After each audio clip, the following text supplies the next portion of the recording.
스페인 바르셀로나에 가면 세계에서 가장 유명한 성당이 하나가 있습니다. 사진을 한번 보여주시겠습니까? 사그라다 파밀리아라는 성당입니다. 우리말로 하면 성가족 성당이라는 뜻이 담겨져 있는 성당입니다.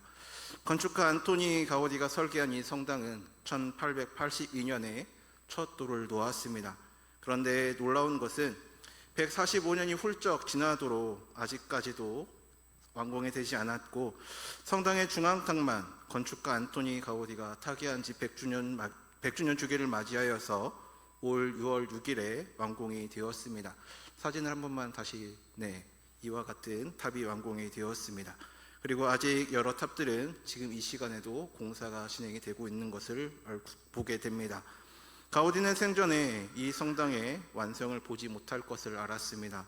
누군가 그에게 이 성당이 언제 완공이 됩니까? 라고 물었을 때에 가우디는 이렇게 대답을 했다라고 합니다. 나의 건축주께서는 서두르지 않으십니다 라고 그는 대답을 하였습니다. 그가 말한 건축주는 사람이 아니라 바로 하나님이셨습니다. 저는 이 설교를 준비를 하면서 또한 이 이야기를 듣고 나서 교회를 생각을 하게 되었습니다. 교회는 완성된 건물이 아닙니다. 교회는 지금도 지어져 가고 있는 집입니다. 그리고 그 건축주는 우리 사람이 아니라 바로 하나님이십니다. 하나님은 서두르지 않으시지만 단 하루도 그 공사를 멈추지 않으십니다. 오늘 이 저녁에도 하나님은 또한 우리 명암교회를, 그리고 여러분 한 사람 한 사람을 다듬으시고 또한 붙이시고 세워가고 계십니다. 오늘 본문의 짧은 네 구절 속에는 교회가 어떤 곳인지 가장 깊고 아름다운 그림이 담겨져 있다라고 볼 수가 있을 것 같습니다. 바울은 교회를 세 가지의 그림으로 그려 놓았습니다. 먼저는 가족이고, 두 번째는 건물, 마지막 세 번째는 성전의 그림으로 그는 이 본문의 말씀을 기록을 하였습니다. 곧 하나님이 거하시는 집에 대해서 말을 하고 있는 것입니다. 그리고 이 모든 그림을 관통하는 한 단어가 있습니다. 바로 함께라는 말입니다. 함께 시민이 되고 함께 세워져 가고 함께 지어져 가는 것입니다. 이 말씀이 처음 선포되었을 때를 한번 상상해 보겠습니다. 에베소 교회 안에는 유대인 성도와 이방인 성도들이 함께 모여 있었습니다. 이 두 무리는 본래 한 자리에 앉을 수 없는 그런 사람들이었습니다. 유대인들은 이방인을 개라고 불렀고, 이방인의 집에 들어가는 곳조차 부정하게 여겼습니다. 예루살렘 성전에는 이방인의 뜰이라는 구역이 있었는데, 그 경계를 넘어 안으로 들어오는 이방인은 죽임을 당해도 좋다라는 경고문까지 새겨져 있었습니다. 실제로 고고학자들이 그 경고석을 발견을 하게 되었는데, 사진을 다시 한 번만 보여주시기 바랍니다. 이와 같은 내용이 기록이 되어 있습니다. 어떤 이방인도 성소를 둘러싼 난간과 경계 안으로 들어오지 말라. 만일 이를 어기고 들어오다가 붙잡히면 그 죽음에 대한 책임은 자신에게 있다라는 경고가 쓰여져 있었습니다. 담입니다. 넘을 수 없는 담, 그것이 그 시대의 현실이었습니다. 그런데 바울은 그런 사람들을 향해서 오늘 말합니다. 이제부터 너희는 외인도 아니요 나그네도 아니다 라고 말을 하고 있습니다. 담 밖에 서 있는 사람들이 담 안으로 들어왔다라는 것입니다. 더 정확하게 말하자면 예수님께서 십자가에서 그 담을 허무셨다라는 것입니다. 본문 바로 앞 14절에서 바울은 이와 같이 말을 합니다. 그는 우리의 화평이신지라 둘로 하나를 만드사 원수된 것 곧 중간에 막힌 담을 자기의 육체로 허시고 라고 말씀합니다. 담이 무너진 자리에 하나님은 이제 새로운 집을 짓기 시작을 하셨습니다. 그 집이 바로 교회입니다. 오늘 저는 이 본문을 따라서 세 가지로 말씀을 나누고자 합니다. 먼저 우리는 더 이상 외인이 아니라 하나님의 가족이라는 것입니다. 두 번째는 이 집의 기초는 사람이 아니라 예수 그리스도라는 사실과, 마지막 세 번째는 우리는 성령 안에서 지금도 함께 지어져 가고 있다라는 내용으로 함께 나누고자 합니다. 이 세 말씀이 우리 마음 깊은 곳에 새겨져서 오늘 이후로 또한 교회를 바라보는 눈이, 그리고 내 옆에 앉아있는 성도들을 바라보는 눈이 달라지기를 간절히 소망합니다. 먼저 첫 번째는 우리는 더 이상 외인이 아니라 하나님의 가족입니다. 본문 19절 말씀을 보겠습니다. 그러므로 이제부터 너희는 외인도 아니요 나그네도 아니요 오직 성도들과 동일한 시민이요 하나님의 권속이라라고 말씀합니다. 이 한 구절 속에 네 가지의 단어가 나오는 것을 보게 됩니다. 외인과 나그네, 시민, 권속입니다. 앞에 두 단어는 과거의 우리를 말하는 것이고 뒤에 나오는 두 단어 시민과 권속은 현재의 우리의 모습을 말하는 것입니다. 바울은 지금 에베소 성도들에게 그리고 오늘 우리에게 너희가 어디에서 어디로 옮겨졌는지를 잊지 말라라고 우리에게 지금 말을 하고 있는 것입니다. 먼저 외인이라는 말을 한번 보겠습니다. 헬라어로 크세노스라고 말을 하는데 완전한 타국인, 아무런 권리도 없는 이방 사람들을 가리키는 말입니다. 그 다음 나그네는 파로에코스라고 말을 하는데 그 땅에 거주는 하지만 시민권은 없는 사람, 곧 거류민을 말합니다. 살기는 사는데 속하지 못한 사람입니다. 몸은 그 동네에 있는데 마음 둘 곳이 없는 사람을 말하는 것입니다. 언제든 떠나라면 떠나야 하는 사람들이었습니다. 성도 여러분, 혹시 이러한 마음을 경험해 보신 적이 없으십니까? 분명히 사람들 가운데 같이 있는데 혼자 있는 것 같은 그런 마음이 들 때가 있었을 것입니다. 또한 모임에 함께하고 있는데 진짜 그 모임에 속하지 못한 것 같은 그런 마음도 또한 드셨을 수도 있습니다. 또한 직장에서 하루 종일 사람들과 부대끼고 집으로 돌아가는 길에 문득 내 자리는 과연 어디인가 라는 그런 물음이 가슴을 치고 오르는 그 저녁, 그것이 바로 나그네의 마음이라고 말할 수 있을 것 같습니다. 그리고 바울은 또한 이어서 말을 합니다. 하나님을 떠난 인간의 영혼이 바로 그런 상태다라고 말을 합니다. 본문 앞절에 있는 12절 말씀을 보면 더욱더 분명합니다. 그때의 너희는 그리스도 밖에 있었고 이스라엘 나라 밖의 사람이라 약속의 언약들에 대하여는 외인이요 세상에서 소망이 없고 하나님도 없는 자이더니라고 말을 합니다. 소망도 없고 하나님도 없는 자, 이것이 본래 우리의 모습이었습니다. 그런데 19절 말씀을 보게 되면 그러므로 이제부터라고 말이 시작이 됩니다. 운명이 바뀌는 접속사입니다. 그렇다면 무엇 때문에 바뀌었습니까? 13절 말씀을 다시 보면 정확하게 알 수 있습니다. 이제는 전에 멀리 있던 너희가 그리스도 예수 안에서 그리스도의 피로 가까워졌느니라 라고 말씀합니다. 그리스도의 피입니다. 우리가 노력해서 담을 넘어간 것이 아닙니다. 우리가 자격을 쌓아서 또한 시민권을 산 것도 아닙니다. 예수님께서 십자가에서 피를 흘리심으로 그 담을 허무시고 우리의 손을 잡아 그 담 안으로 우리를 이끌어 들이셨습니다. 그래서 우리는 이제 동일한 시민이 된 것입니다. 여기서 동일한이라는 말이 참으로 중요합니다. 2등 시민이 아니라 조건부 시민도 아닙니다. 믿은 지 오래된 성도나 이제 막 믿은 성도나 많이 배운 성도나 그렇지 못한 성도나 하나님 나라에서 신분이 완전히 동일하다라는 것입니다. 그런데 바울은 여기서 멈추지 않고 시민보다 더 깊은 말로 더 나아가는 것을 보게 됩니다. 하나님의 권속, 곧 하나님의 집안에 있는 식구다라고 말을 하는 것입니다. 시민과 가족은 전혀 다릅니다. 시민은 법으로 묶인 관계이지만 가족은 사랑으로 묶인 관계입니다. 시민은 권리를 주장은 하지만 가족은 품을 내어줍니다. 국가는 나의 소리를 알지만 가족은 나의 기쁨과 슬픔을 압니다. 하나님은 우리를 단지 하나님의 나라의 합법적 구성원으로 받으신 것이 아니라 당신의 식탁에 같이 앉아있는 자녀로 우리를 삼아주신 것입니다.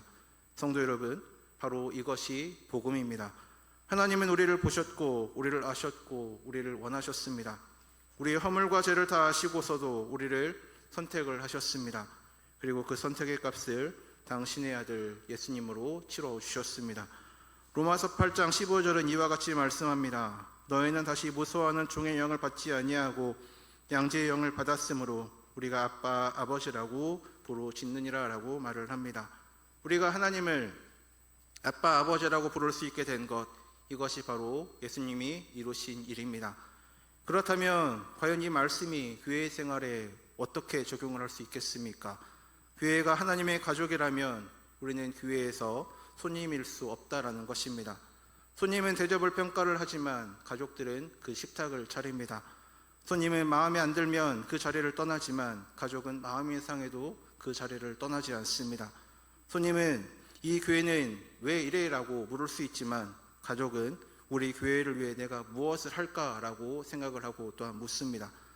또 한 가지가 있습니다. 가족은 또한 식구를 고르지 않습니다. 형제는 내가 선택한 사람이 아니라 하나님이 붙여준 사람이기 때문입니다. 교회도 그렇습니다. 내 옆에 앉아있는 성도는 내가 골라서 앉아있는 것이 아니라 하나님이 한 가족으로 묶어주신 사람인 것입니다. 나와 성격이 다르고 또한 생각이 다르고 때로는 나를 서운하게 하는 그 사람이 하나님 보시기에는 나와 같은 피로 값주고 사신 친형제요 친자매인 것입니다. 그래서 요한일서 4장 20절 말씀에 이와 같이 말씀을 합니다. 누구든지 하나님을 사랑하노라 하고 그 형제를 미워하면 이는 거짓말하는 자니 보는 바 그 형제를 사랑하지 아니하는 자는 보지 못하는 바 하나님을 사랑할 수 없느니라 라고 말씀합니다. 형제를 향한 사랑이 곧 하나님을 향한 사랑이라고 증거하고 있는 것입니다. 성도 여러분, 오늘 이 저녁 이 말씀을 우리 마음 가운데 새기시기를 바랍니다. 나는 더 이상 외인이 아닙니다. 또한 나는 더 이상 나그네도 아닙니다. 나는 이제 하나님의 가족이 되었습니다. 그리고 내 옆에 있는 성도도 나와 똑같은 하나님의 가족입니다. 이 진리가 우리 가슴 속에 있을 때에 교회는 차가운 조직이 아니라 따뜻한 집의 모습이 될 것입니다. 두 번째는 20절 말씀을 보게 되면 이 집의 기초는 사람이 아니라 예수 그리스도께 있는 것을 보게 됩니다. 20절 말씀을 보겠습니다. 너희는 사도들과 선지자들의 터 위에 세우심을 입은 자라 그리스도 예수께서 친히 모퉁이 돌이 되셨느니라 라고 말씀하고 있습니다. 바울이 갑자기 그림의 모양을 바꾸었습니다. 가족의 이야기를 하다가 이제 갑자기 건물의 이야기로 넘어갔습니다. 하나님의 식구들이 모이면 그들은 하나의 집이 되기 때문에 그렇습니다. 그런데 집 이야기를 시작을 하면서 바울이 가장 먼저 말하고 있는 것이 무엇입니까? 지붕도 아니고 벽도 아니고 터를 말하고 있습니다. 바로 기초를 먼저 말하고 있습니다. 건물에서 가장 보이지 않는 부분, 그러나 가장 중요한 부분입니다. 건축하는 분들이 늘 하는 말이 있습니다. 건물은 기초가 전부다라고 말을 합니다. 기초가 잘못되면 그 위에 아무리 아름다운 건물을 올려도 결국 무너져 버리기 때문입니다. 이탈리아에 있는 피사의 탑을 한번 보시기를 바랍니다. 그 탑은 대리석으로 지은 아름다운 탑입니다. 그런데 왜 그 탑이 기울어졌습니까? 탑이 잘못된 것이 아닙니다. 땅의 문제였습니다. 부드러운 토양 위에 기초를 겨우 3m 깊이만 봤기 때문에 탑을 다 올리기도 전부터 기울기 시작을 했습니다. 800년이 지난 지금까지 사람들은 그 탑이 쓰러지지 않도록 막대한 돈을 그곳 가운데 들여서 붙들고 있습니다. 겉모습이 아무리 화려해도 기초가 약하면 그 건물은 평생 기울어진 채 세워져 갈 수밖에 없습니다. 교회도 마찬가지입니다. 교회가 기우는 것은 대부분 외형의 문제가 아니라 기초의 문제입니다. 그래서 바울은 지금 묻고 있습니다. 너희 교회는 무엇 위에 서 있느냐라고 묻습니다. 그래서 본문은 대답을 합니다. 교회는 사도들과 선지자들의 터 위에 서 있다라고 말을 합니다. 이것은 사도와 선지자가 기초다라고 말을 하고 있는 것이 아닙니다. 그들이 전하고 기록한 말씀, 곧 선지자들이 예언을 하고 사도들이 증언한 예수 그리스도의 복음이 교회의 기초라라는 뜻입니다. 구약의 선지자들은 오실 메시아를 기다렸고 신약의 사도들은 오신 그리스도를 증언을 하였습니다. 그러니까 그 터의 한가운데 계신 분은 결국 한 분 예수 그리스도를 말하는 것입니다. 그래서 바울은 또한 곧바로 이와 같이 선언을 합니다. 그리스도 예수께서 친히 모퉁이 돌이 되셨느니라 라고 그는 말을 합니다. 그렇다면 모퉁이 돌이 무엇입니까? 고대 건축에서 모퉁이 돌은 건물을 지을 때 가장 먼저 놓는 돌이었습니다. 건물의 모퉁이에 놓이는 이 첫 돌이 건물 전체의 방향을 결정을 하기도 합니다. 모든 벽의 각도가 이 돌에 맞추어 정해지고 모든 돌의 줄이 이 돌을 기준으로 부어져 나아갔습니다. 건축자들은 다른 돌을 놓을 때마다 모퉁이 돌에 줄을 대어 보았습니다. 모퉁이 돌에 맞으면 바로 놓인 것이고 어긋나면 틀어져 버린 것이기 때문입니다. 한마디로 모퉁이 돌은 건물 전체의 기준이었던 것입니다.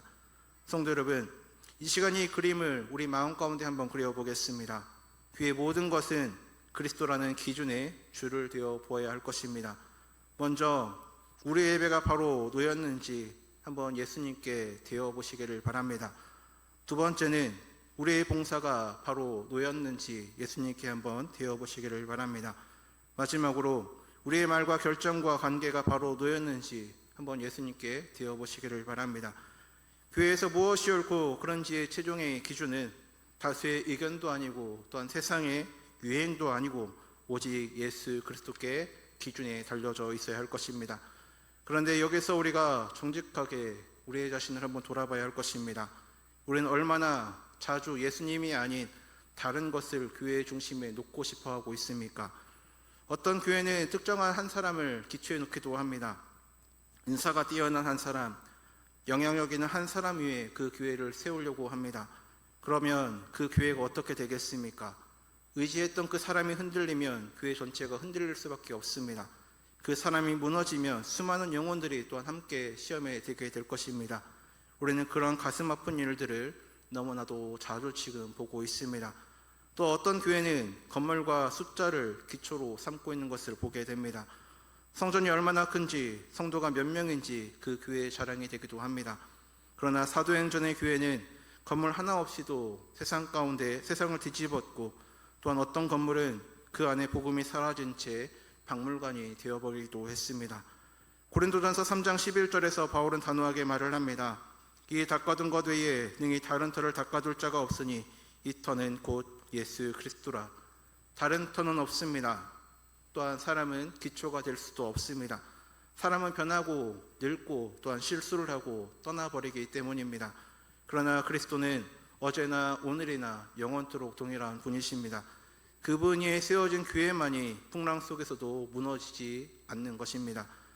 시편 118편 22절은 모퉁이 돌에 대해 이와 같이 노래를 하고 있습니다.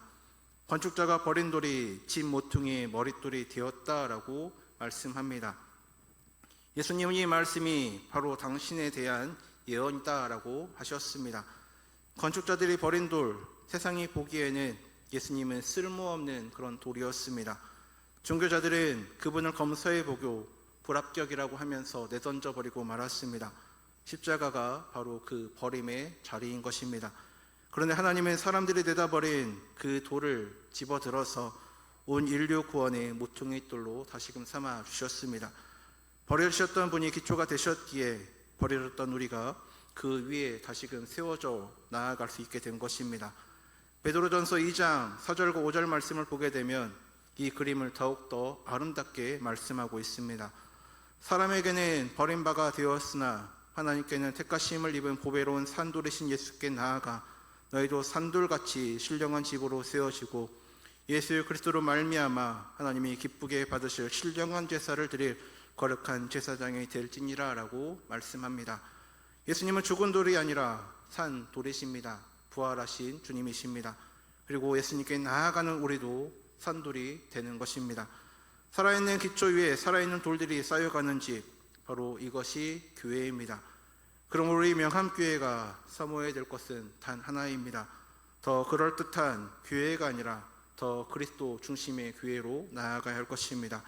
우리의 모든 모임에서 그리스도가 높임을 받으시고 우리의 모든 결정에서 그리스도의 뜻이 무너지고 우리의 드리는 모든 예배에서 예수 그리스도의 십자가가 빛나는 교회, 모퉁이 돌의 제자리에 있으면 건물은 반드시 바로 서 나아갈 수 있습니다. 그리스도께서 중심이 계시면 교회는 반드시 또한 건강하게 서 나아갈 수도 있습니다. 우리 모두가 날마다 우리의 삶과 우리 명함교회를 모퉁이 돌 대신 예수님께 줄대어 보며 살아가는 모든 성도인 되시기를 바랍니다. 마지막 세 번째는 21절과 22절 말씀을 보면 우리는 성령 안에서 지금도 함께 지어져 가고 있는 것을 볼 수가 있습니다. 제가 그 본문의 말씀을 읽어드리겠습니다. 그의 안에서 건물마다 서로 연결하여 주 안에서 성전이 되어가고 너희도 성령 안에서 하나님의 거하실 처소가 되기 위하여 그리스도 예수 안에서 함께 지어져 가느니라 라고 말씀합니다. 이 두 구절에서 저는 세 가지의 단어를 한번 보고 싶습니다. 서로 연결하여, 또한 되어가고, 그리고 함께라는 단어입니다. 먼저 되어가고 라는 말을 보겠습니다. 헬라어 원문에서 이 동사는 현재형입니다. 완료형이 아닙니다. 교회는 다 지어진 집이 아니라 지어져 가고 있는 집이라는 것입니다.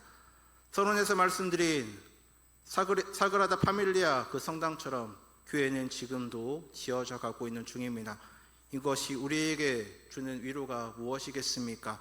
교회가 완전하지 않은 것이 정상이라는 것입니다. 우리 교회의 부족한 모습이 보이십니까? 당연합니다. 아직도 공사 중이기 때문입니다. 내 옆에 있는 성도에게 연약한 부분들이 보이십니까? 당연합니다. 아직도 다듬어가고 있기 때문입니다. 나 자신을 바라볼 때 또한 한심하게 느껴지고 있는 부분들이 보이십니까? 하나님은 나를 포기하신 것이 아니라 나를 아직도 작업하고 계시기 때문에 그렇습니다. 빌립보서 1장 6절 말씀을 보면 너희 안에서 착한 일을 시작하신 이가 그리스도 예수의 날까지 이루실 줄을 우리는 확신하노라라고 말하고 있습니다. 공사 중인 건물에 필요한 것은 비난이 아니라 인내입니다. 교회를 향해서도 성도들을 향해서도 나 자신을 향해서도 인내가 필요합니다. 그 다음 서로 연결하여 라는 말씀을 한번 보겠습니다. 돌은 혼자서 집이 되지 못합니다. 벽돌 한 장을 한번 생각을 해보겠습니다. 아무리 잘 구워진 벽돌이라도 마당에 혼자 놓여 있으면 그것은 그냥 단지 돌덩이에 불과할 뿐입니다. 비를 막아주지도 못하고 사람들을 품지도 못합니다. 그런데 그 벽돌이 다른 벽돌들과 맞물리는 그 순간 벽이 되고 방이 되고 집이 되게 되는 것입니다. 똑같은 벽돌인데 연결이 되면 집이 되고 떨어져 버리면 돌 무더기일 뿐입니다. 신앙도 이와 똑같습니다. 저는 교회 안 나가도 혼자 믿습니다 라고 말하는 분들이 계십니다. 그러나 성경이 그리는 그리스도인은 혼자 뒹구는 돌이 아니라 서로 맞물려 쌓인 돌인 것입니다. 신약 성경에서 서로라는 말이 얼마나 많이 나오는지 아십니까? 헬라어로 알레론이라고 발음을 하고 있는 단어들이 있는데 총 94개의 구절에서 100회가 사용이 되고 있습니다. 그 가운데 약 59회가 우리가 서로 어떻게 관계를 맺어야 하는지 그리고 무엇을 하지 말아야 하는지에 대해서 구체적으로 우리에게 말을 하고 있습니다. 대표적으로 서로의 명령들은 다음과 같습니다. 서로 사랑하라, 서로 용납하라, 서로 섬기라, 서로 권면하라, 서로 짐을 지라, 서로 용서하라, 서로 격려하라, 서로 기도하라, 서로 돌아보아 사랑과 선행을 하라라는 명령이 있습니다. 반대로 또한 금지의 명령도 있습니다. 서로 판단하지 말라, 서로 시기하지 말라, 서로 비방하지 말라, 서로 원망하지 말라, 서로 거짓말하지 말라라는 명령도 있습니다. 이것이 바로 흔히 말하는 서로 명령입니다. 이 서로를 뺀 신앙은 성경 말씀이 말하는 신앙의 모습이 아닙니다. 숯불을 한번 보겠습니다. 활활 타는 숯을 부적각으로 씹어 혼자 띄워놓으면 그 숯은 얼마 못 가 식어서 재가 돼버리고 맙니다. 그런데 그 식은 숯을 다시 불 속에 넣게 되면 금세 빨갛게 살아나는 것을 보게 됩니다. 우리의 믿음도 그렇습니다. 우리가 함께 있을 때 뜨거워지고 홀로 있을 때 식을 수밖에 없습니다. 그리고 마지막으로 함께라는 말입니다. 하나님은 교회를 지으실 때 똑같은 돌만 쓰지 않으셨습니다. 건물을 보게 되면 주축돌이 있고 벽돌이 있고 또한 기둥이 있고 석가래가 있고 보이지 않는 곳에 박힌 못들이 있습니다. 모양도 다르고 크기도 다르고 놓인 자리도 다르지만 어느 것 하나 없어도 되는 것들이 없습니다. 화려한 대들보만으로는 그 집이 완성되지는 않습니다. 아무도 쳐다보지 않는 주춧돌이 없으면 대들보도 설 자리가 없기 때문입니다. 교회도 마찬가지입니다. 강단에서 말씀을 전하는 목회자가 있는가 하면 아무도 모르게 교회를 청소하는 분들도 계십니다. 앞에서 찬양을 인도하는 인도자들이 있는가 하면 뒤에서 음향을 만지는 손길들도 있습니다. 또한 신방을 다니는 발걸음이 있는가 하면 성도들의 이름을 놓고 눈물로 기도를 하는 기도의 무릎들도 있습니다. 주방에서의 봉사하는 손들도 있고 또한 아이들을 섬기는 손들도 있고 어르신들을 섬기는 손들도 있습니다. 하나님의 집은 바로 이 손들로 지어져 가는 것입니다. 고린도전서 12장 21절에서 22절 말씀을 보게 되면 바울이 이와 같이 말을 합니다.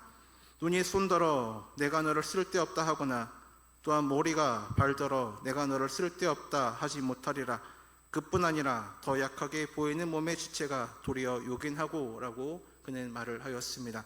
그런 우리 가운데 나 같은 사람이 교회에 무슨 보탬이 되겠느냐라고 생각하고 있는 분이 계시다면 오늘 그 생각을 내려놓으시기를 바랍니다.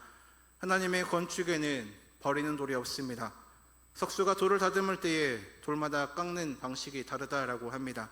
어떤 돌은 모서리를 쳐내고 어떤 돌은 면을 갈고 어떤 돌은 거의 손을 대지 않고 생긴 그대로 끼워 놓습니다. 왜 그와 같이 하겠습니까?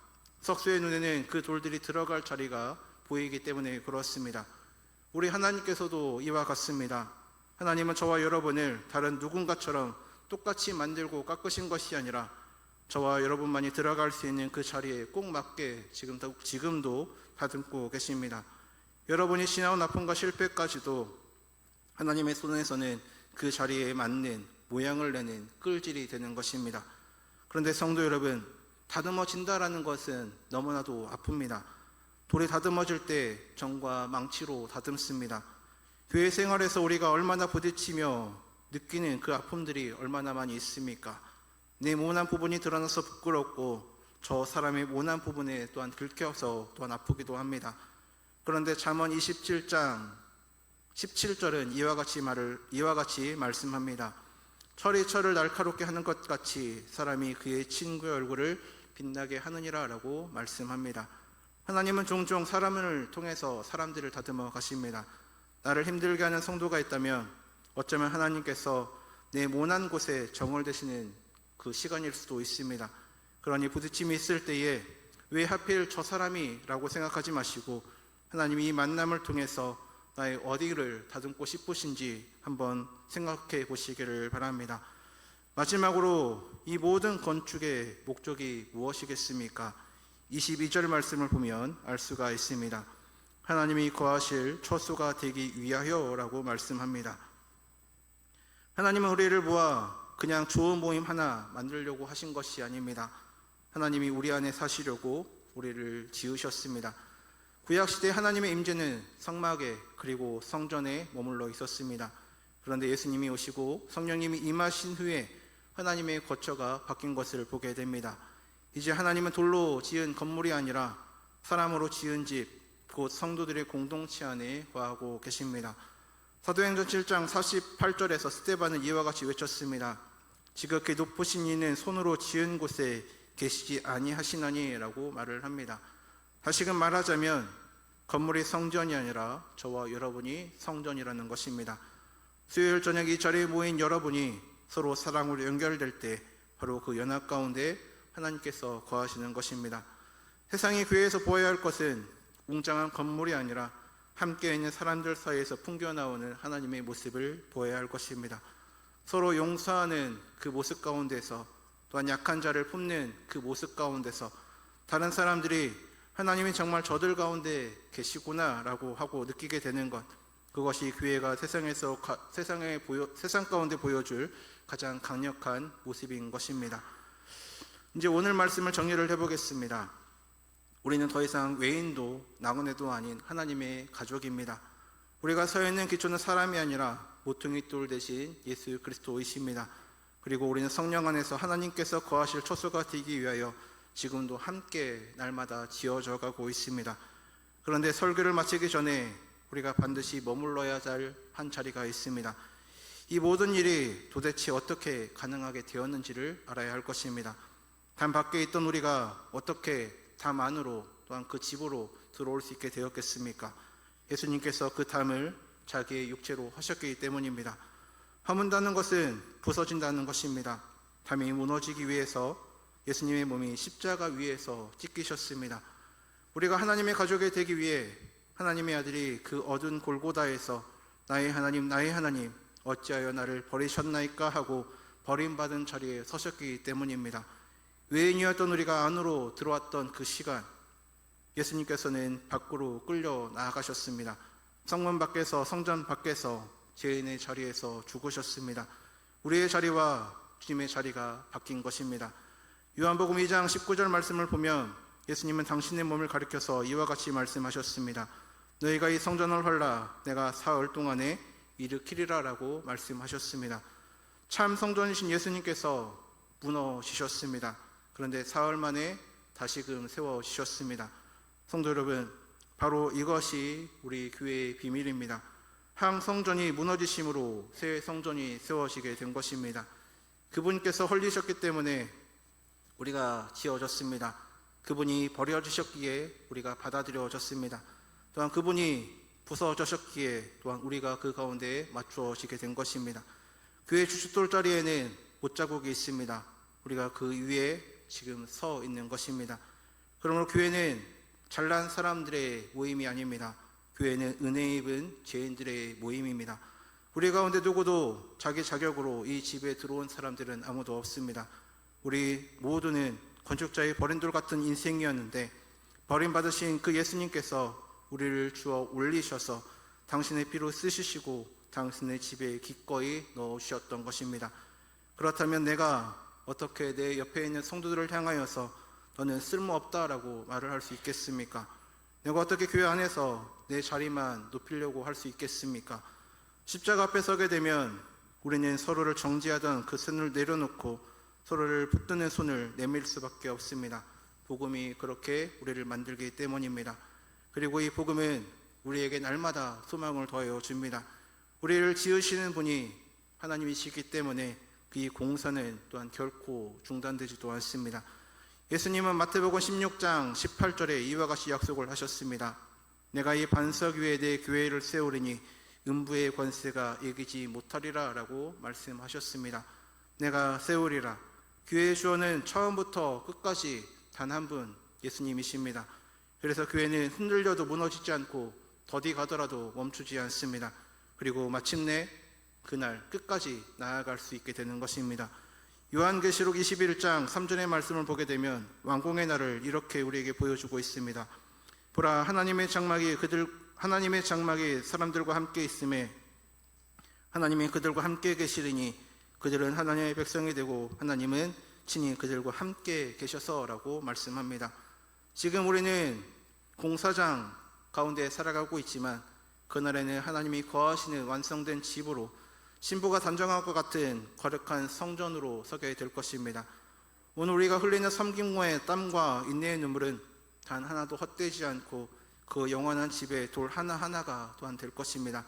성도 여러분, 이제 이 말씀을 품고 나아가시기를 바랍니다.